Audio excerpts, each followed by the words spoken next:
Oja Ming Ong Top Oja. I Ming Hidam Mani Singh. Oja Kari Tabok to Biram Yoda. Ex-Servixeman, Army the Kari the Biramga. Army AMC, the Army Medical Oh, Medical Corp. Hoji Aina Unazarisi, Akogi Oja Hidam Mani Ko. Mani ni, Akogi ex-serviceman ni, Aina Ichel Club Laksabas is the Akogi Oja Sina, Jiribam the labor. Koigi Ladiba ex-serviceman chingi awa khradang takchage pongdok chage haidana tawda aina ai unajarimni Jiribam da ladiba maitei si chawlangna koigi 80-90 le ex-serviceman ching makhoi problem ching koi oja mani dagi wari sanajaraga ai khwaiga khangmina janaba ai honajage Ojanga say kadoba ex-serviceman gi kamai to som de lepi manganji som da na mo ango bolai ba kano se pairap na lepi akoi Manipur gi district khuding mak ex-serviceman gi lay sumne Jiribam na laite masidi moi ai army officer sing ai khoina langbai de ko chare de khangna chana jarak pa akoi bu yam lu to birak pa hujik phaw kaina da mayam am le moi kanogi yam phajana leige house na ching madu Jiribam leite sidi Jiribam gi ason man natro Jiribam gi akoina huji ju disi da ngarang nan tu memorandum am reminder on pisan jagre adu mamang jo hanjan pi re ada Jiri je Imphal is ki manung chaleng di facilities khara som phangame adi huji somda bulai chen biro ja tongan ba district on gi betagi Ahoy event content facilities, ration facilities, adagi punamak loi mood kray hanjeriba. Masi de ado akogi state ki oiba kanodi le Sainik Board ti legin latro. State ki ba akogi jaha complain ma hai beda laimak hong tan na lau wai. Ada jiri 57 mountain deep laimak hong do hong mi betagi hanjeriba. Ada Jiri dagi laimak hong tan na sign namagi da makta natraga application namagi da makta sarpai di yam problem koi ne ba adagi hujiki matam na uhen problem hoy ka hujiki hana dai jo adu Manipur de lei ba mana akogi ex-serviceman jingi manungda amaga nuksi chanabagi kano utpi gi haita di Imphal le leiba kangmuna su khara tawbi taina imhan le leiba akogi ex-serviceman colonel manung ba all Manipur ex-serviceman ma tatna phone tawra e ma adu complain tawro adu tawro na akoy yum tawgi adu action ni sulak lak ta ba hayi adu moi na khanbi da ba maitei gi chini ne amada sagot na ba se khara wat pai tar sibai da di leibam di thok ta ba di sibai sing ni marak ta di adu leitar ga adu Jiribam da ex-serviceman se kyam lege Jiribam gi oina di Chani muk lay bani. Chani muk lay di. Ayam mana tribals ngata ne moy tongan kare huji. Maitei da di kyam. Maitei da marfu traw. 80-90 lay ne ba. Ya adu so yang ro poni. Adu tribal jingi tongan lay hai je moi di kanu ka sanga lay ro. Tongan lay hai se. Irang sida su oi ba adu mamang da Jiri district sem bagi matang da akoi Jiribam area da lairam ma kanu sing da. Akoi tribal ka event fight to lairo adai somda sute begra sigum je moi gi tongan ba sura santu rom da karida tin gi ayam moi somda loi chakre hai tamelong o tamelong da di lei gra bro tamelong lei sura santu lei khru le mafam punama district punama loi lei Jiribam da na o akoi ngarang nahan tu su dikida memorandum reminder mamu akoi pisan jarure akoi je ex-serviceman office ma thambiyo natraga branch hoina thamsu thambiyo akoi jaha correspondent natraga asom dagi letter notice ma thorok da akoi pura karim khangdre tameng uja pai bi tameng long da lei la ai yam naksin da su yan ne makha lei haidi district khudingi leibam thoye ba aduga Jiribam gi leite hai adagi hana Imphal East Jiri Jelay District Manung Selling Matamadi Oh. 57 mountain dips Silvery Masimpur the Lerame. Adu Tamdu the Apoy Karim the Waram Dale, Roy facilities Pangan. Apoy canteen service Kangde, Rasan service Kangde, Apoy Nachi Mataraga, Mojum Tarai, Loy. Ade Asigla Army unit under the Etestaroga. Moy through the low Polo and Sumdaram. Ado hujikti thangai maharu di jab jaba defense ki army unit su jiri de laite paramilitary ta ngai re assam rifle crp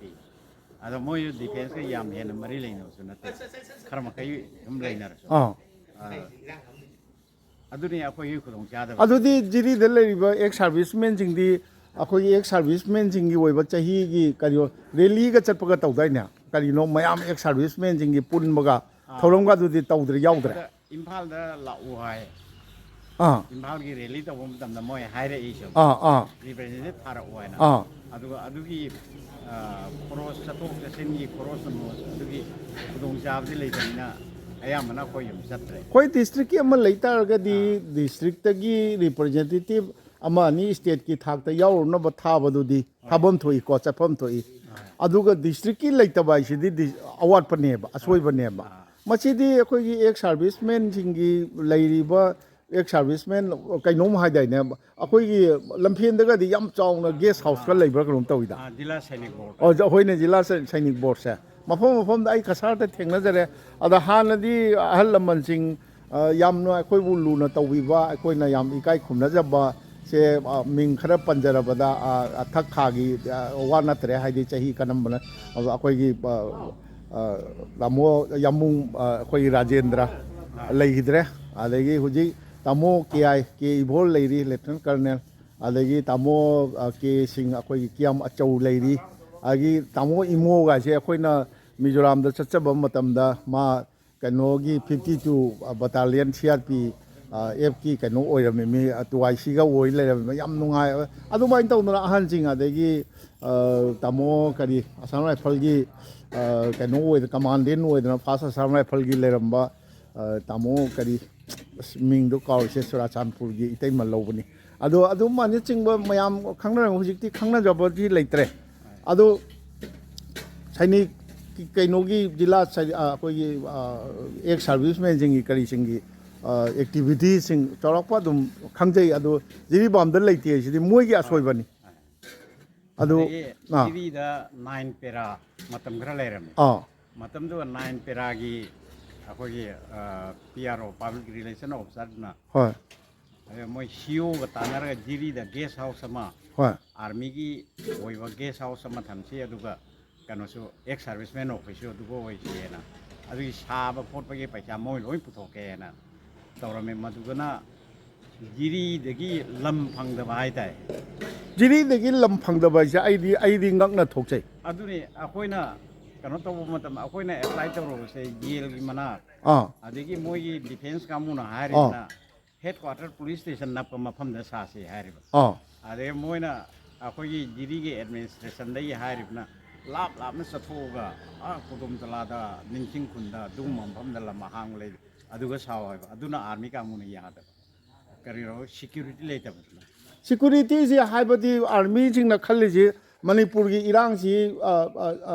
chungmaina sum leirani haibai war kamai taw nate adugi matam du su irang macha sum leirame adu kodum tala du di yam lap nate mamanga gi wani kodum tala da natro khoi gi kano gi power grid ki kano ka leiri cha guest house ka leiri cha hujik lei gi be wani matam du di leiram de hajeriba adigi moina khwaidai pam je railway station maya da saba pam leitrabo lam leitrabo lam leitre ayam patalen ngata ngai gre patalen du leibadi leibidu su kanana leiru government na leibi na tana ko adu lei hoine adu lamsi khara chatho so aidi madu adu DC gi kari mathau taba masaista akoi di asai ga haibam se Sainik Board su lap na leigremina DC gi through da ngata loi nga na jere hai adu DC na tawbom thokpa mai mathau raba mafam ma piri asiga hana veterinary hawgalamba na kai gi adu area do akoi kano gi ex serviceman gi officer ase ara thagai yeng ma har di mafam du jangon da ne hana veterinary office का quarter का सारमगा season रहता ꯑꯣ मांगना ले फमंग ꯑꯣ अदो हुजिकी मुस्लिम families करा hotel लगा लाइग्रे Oh. अदो दी कैसु नते मोय टेम्पररी होइना लाइग्रे टेम्पररी लेबसिने अदुम परमानेंट तागिदोइसे क्वाइ लुरिचे हां टेम्पररी लेरगनीबा परमानेंट ताखरिचे कनानासु परमानेंट ताना लाकप नतेबा अजी जिरी द मिटोमना भारी दे हेंगिने से टेम्पररी ओइना लागनेबा अदुगा कनि ताव अदो हुजिक ओजामनीना अखोगी